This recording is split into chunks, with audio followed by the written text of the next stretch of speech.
नमस्कार, मायमावली हिंदी समाचार में आपका स्वागत है और मैं शेख इस्माइल। बेला केंद्र में विधायक पायल शंकर ने अपने भाजपा कार्यकर्ताओं के साथ में एक बैठक ली, जिसमें सभी नेता और कार्यकर्ता शामिल हुए। आने वाले 4 तारीख को प्रधानमंत्री नरेंद्र मोदी आदिलाबाद शहर में उनका आगमन है। इसी सिलसिले में सभी को जिला केंद्र में आने का आह्वान किया।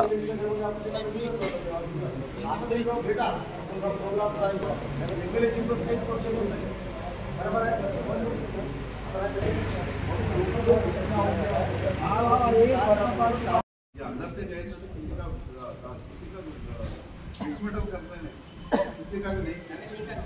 जो रोड एग्जिस्टिंग है अभी वही काम करा है, तो पूरा रोड ही काम कर रहा है। अभी लैंड एक्विजिशन पूरा नहीं हुआ। अब वो पंचायत लगाते तो ये रोड करेगा तो क्या करना, तो बिजली बन रहा था। 4వ తారీఖు నాడు ఈ దేశ ప్రధానమంత్రి గౌరవనీయులు నరేంద్ర మోడీ గారు ఆదిలాబాద్కు వస్తున్నారు। ఈ ఆదిలాబాద్ జిల్లాలో జరిగేటటువంటి అభివృద్ధి కార్యక్రమాల శంకుస్థాపన ప్రారంభోత్సవాలు, అదేవిధంగా తెలంగాణ రాష్ట్రంలో జరిగేటటువంటి మిగతా అభివృద్ధి పనుల శంకుస్థాపన ప్రారంభోత్సవ కార్యక్రమాలు కూడా ఆదిలాబాద్ను వేదికగా చేసుకొని 4వ తారీఖు నాడు ఉదయం 10 గంటలకు మోడీ గారు ఆదిలాబాద్ చేరుకుంటారు। మొట్టమొదటిసారి 43 సంవత్సరాల తర్వాత ఒక దేశ ప్రధానమంత్రి వెనుకబడ్డటువంటి ఆదిలాబాద్ జిల్లాకు రావడం చాలా సంతోషం।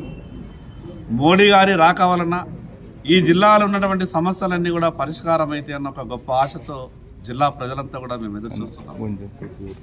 జిల్లా ప్రజలందరికీ కూడా ఒక సంతోషకరమైనటువంటి వార్త।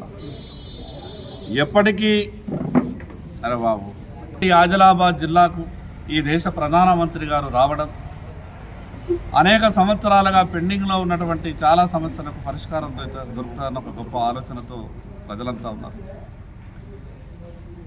నరేంద్ర మోడీ గారికి ఈ జిల్లాలో ఉన్నటువంటి సమస్యలన్నీ కూడా వివరించే ప్రయత్నం చేస్తాం।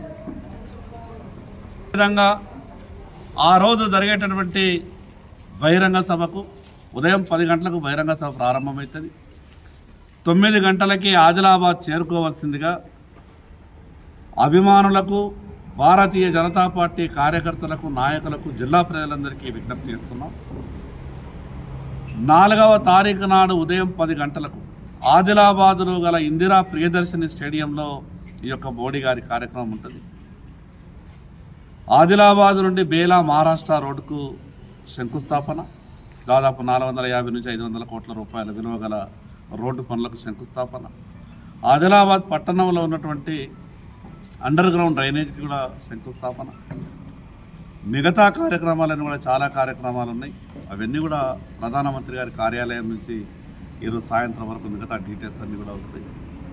ఈ సందర్భంగా జిల్లా ప్రజలందరికీ విజ్ఞప్తి చేస్తున్నాం, 1,00,000 మందితో ఆ యొక్క సభని ఏర్పాటు చేయాలని ఒక ఆలోచనతో ఉన్నాం।